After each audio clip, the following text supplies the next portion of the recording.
Winter is here, everybody. This is Neon, this is Clownfish Gaming, and this is some dismal gaming news. We're going to talk about all the layoffs hitting the video game industry in January. Now, for those of you who watch our main channel, who watch Clownfish TV, we talk more about pop culture and tech and stuff over there.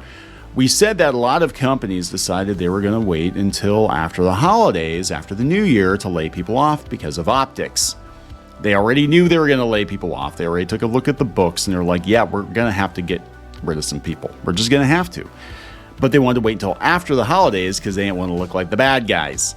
Well, winter is here. It's January, tons and tons of layoffs in the video game industry. And I got to give a hat tip to Black Sage D, who sent this Kotaku article over.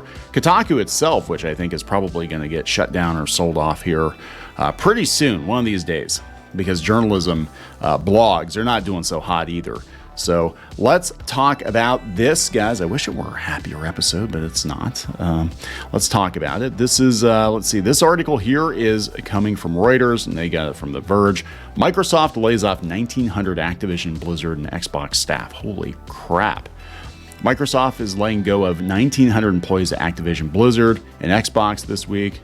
According to The Verge, the cuts represent 8% of the overall Microsoft gaming division and will most likely happen at Activision Blizzard. Yes, which they had a merger and everything was going to be fine. Remember that? Everything's going to be fine, guys. Nobody's losing their jobs. It's all good. Don't worry. Don't worry. It's going to be fine. Yeah. According to Phil Spencer's internal memo, Microsoft did not respond to Reuters' request for comment. Blizzard president Mike Ybarra, Chief Design Officer Alan Adam are also leaving the company, while a previously announced survival game by Blizzard has been canceled, the report says. I think Blizzard is just going to be a brand now under Microsoft. Like they look, Microsoft ruin everything they buy. Look at Minecraft. It's like Minecraft is like, what even is it now? It was like one guy made Minecraft, and now it's this like corporate thing. The news comes months after Microsoft closed its $69 billion deal for Activision Blizzard, boosting its heft in the video gaming market with best-selling titles, including Call of Duty. But they didn't get Pal World, did they? They didn't get Pal World yet. Several other big firms, including Alphabet, Amazon, eBay, also laid off thousands of staff. More than 21,000 workers have been let go across 76 tech firms in January. Oh my God. Here's an article from Kotaku. 25 days into 2024 and 5,800 plus video game layoffs have been announced. Now, there are a couple of different ways of looking at this. You could look at this and be like, hey, the video game industry isn't in a good place right now. Or you could look at, because we know how much money is in games, right? We know games are doing better than Hollywood and better than pretty much anything else out there. You could also look at this and be like, a lot of these companies are right-sizing because they were bloated and they had a lot of employees they didn't really need. Plus, we're playing a corporate Highlander, and a lot of these companies are gobbling up other companies, and you have a lot of redundancies when that happens. Everybody's just trying to survive, but the free money is gone. What this is going to mean, I think, is we're going to have a lot more AAA titles with a lot more microtransactions and DLC, and a lot less staff working on the games. 25 days into 2024, 5,800 people have been laid off, according to Kotaku. Within the last few years, video game industry layoffs have unfortunately become more commonplace. Yes, because these companies were bloated, in my opinion. In 2023, we saw near weekly layoffs across the entire industry. When the dust settled, at least 6,000 jobs were cut. Sadly, 2024 will outpace that if the first few weeks of the year are any indication. Most folks didn't expect 2024 to be much better, but I'm not sure anyone was ready for it to be worse.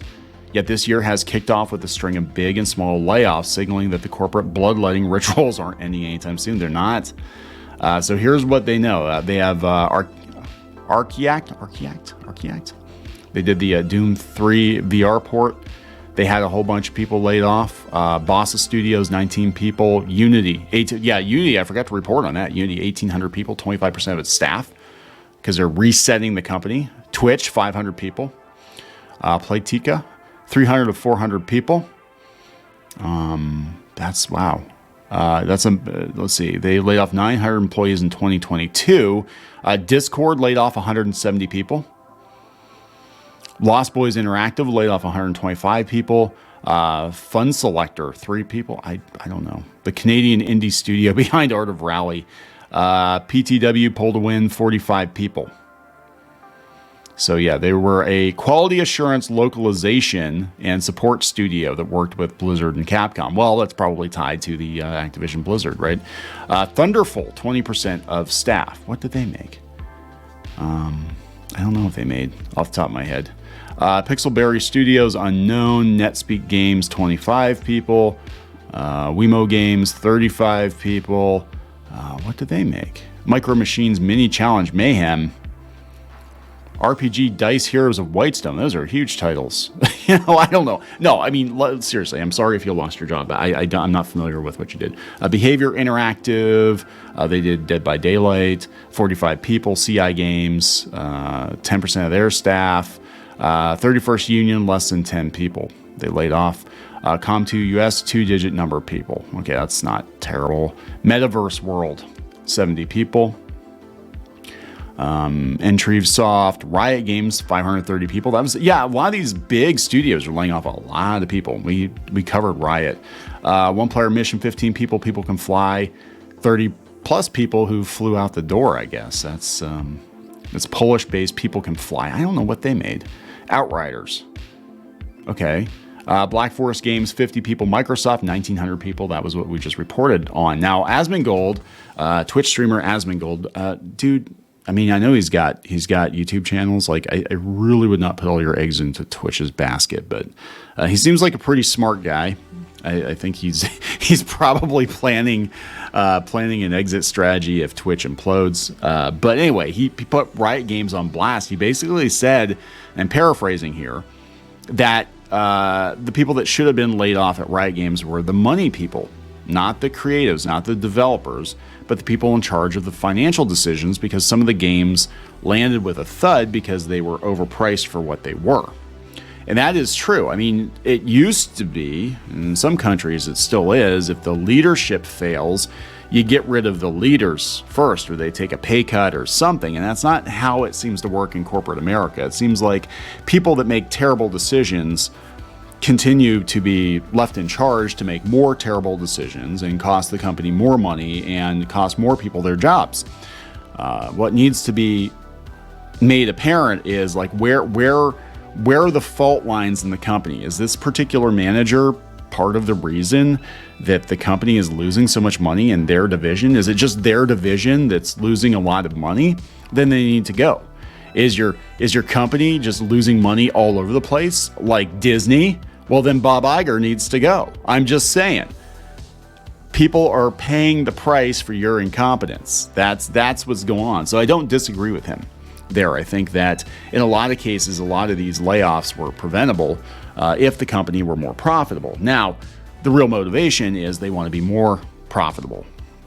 And some of these companies were never profitable. According to Twitch, they were never profitable. They were running at a loss. And I don't know if that's real or if it's on paper or what's going on, but like, you can't run a company indefinitely in the red. You can have a couple of years. A lot of times, they plan for that. Hey, we're going to get this startup off the ground. A couple of years, we're going to run in the red, but within 3 to 4 years, we're going to be profitable.